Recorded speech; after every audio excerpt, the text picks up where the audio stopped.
Yeah, I think I'd always feel free to express whatever I wanted on Bebo. But isn't the most communication body language, or 70% or something like that? And so that's a whole bulk of communication just gone straight away. You've no excuse not to send somebody a quick Bebo. Like, you know, it helps you to keep in contact with people. Because that void, that illusion of communication is there. I left a comment, I've made touch with that person. That comment is not communication. It's a message, it's I want to be in touch with you, but it's not. And you can express yourself a lot clearer when you're not afraid of the repercussions. And people are disinhibited in that environment, so they will be nastier, they will be more aggressive, they will put someone down a lot more, but at the same time, the person who's put themselves forward, they've had time to groom themselves, to present themselves. You have time to censor yourself. You have time. You don't stutter. You don't mutter. You don't. And all so. It's like I can be myself online. I can be more true to myself. It's so tactile and so easy to connect with that it gives the illusion of connectivity rather than a deep sense of connectivity.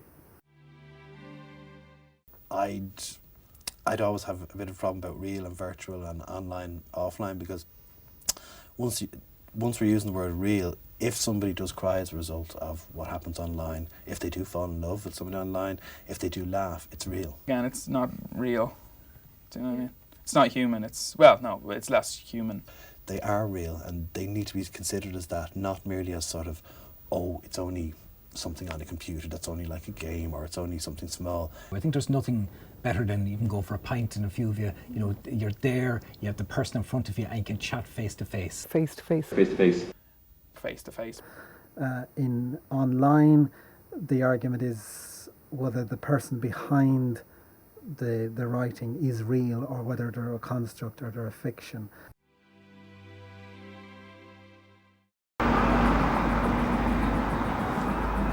Oh, hey, haven't seen you in ages. You missed a great night last night.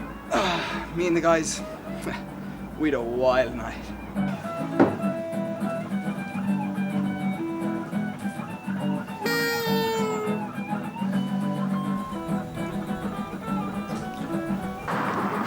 I put the photos up on my website, yeah?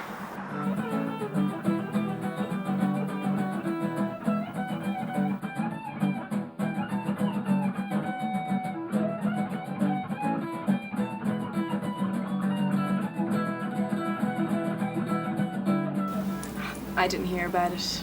I was out in the town last night. My photos are up.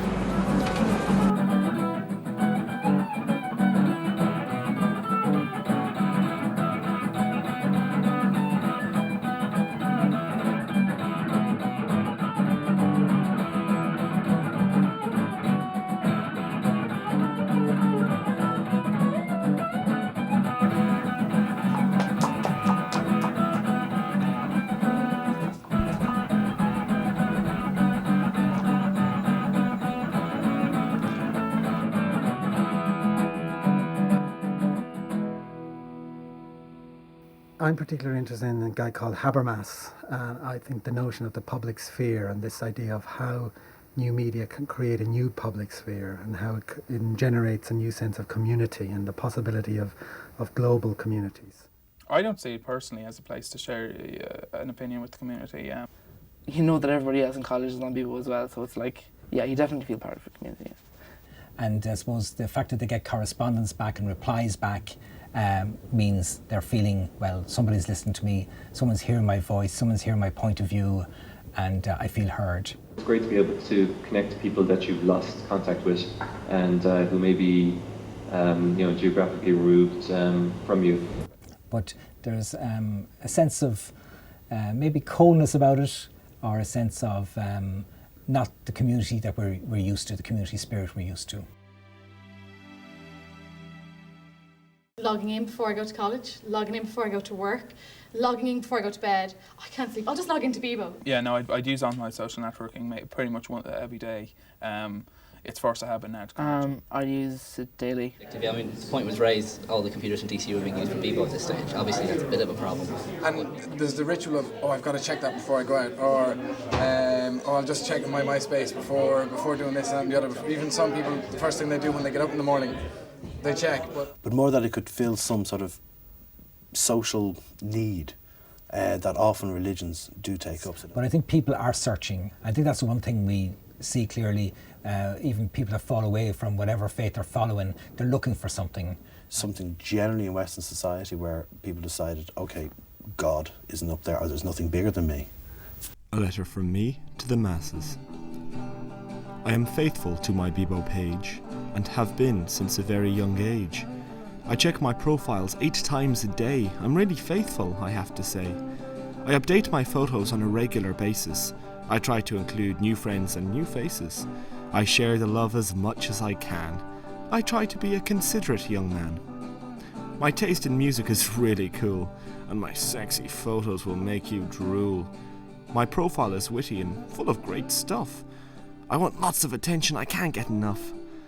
My page is worth a visit, so do drop in. It's worth a visit just to see the skin. I check my hits day and night. I love being part of this networking site. I think people are quite unaware of how public these things are, and maybe they should be more careful. It's encouraging people to have what are essentially private messages. It's putting them in the public, and ordinarily, if you were doing that, you might be a bit careful about what you might say. But people are becoming more open. If you were out in the street, for example, you wouldn't hand out photographs of your night out drinking to anybody you met, but yet people are doing this through their website. My dad was also telling me that some companies, before they hire people, they go onto their Bebo profile to see what they're really like. And you know, there's all kinds of stores of web information. There's services like the Web Archive, and even Google Cache that can hold on to your to old pages for a long time. So the Web Archive goes back to the mid-90s, so you've got 10 plus years of old pages there. So, you know, if somebody's looking for a job in the future and they have an old online social network page, and they may have edited it since then, and whatever pictures that they may put up may have been removed, but there's a snapshot being kept somewhere in the Web Archive. An obsession with the self and with the kind of self, a culture of self-promotion that to me often seems very tied up with this notion of celebrity culture. Everybody trying to make a kind of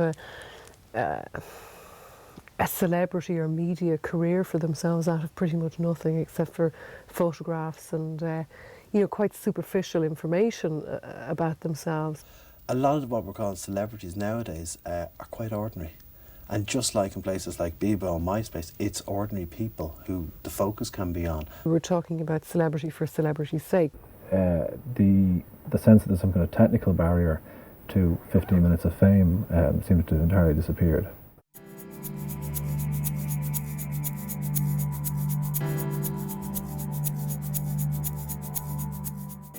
Hey, come on guys, play fair. You can't all be kings and queens. You can on Bebo.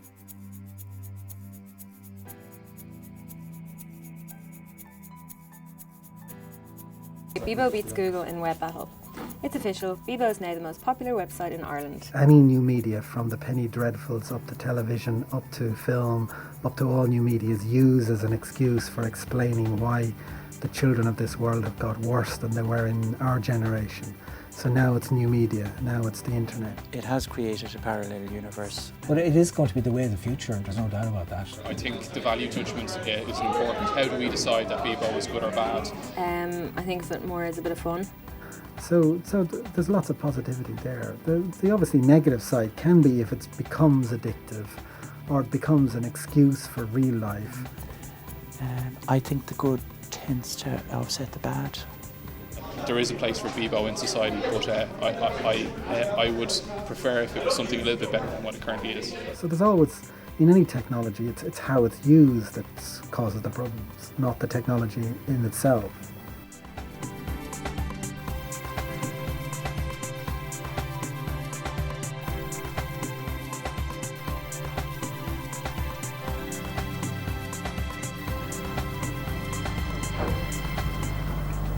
Then again, it's just a website.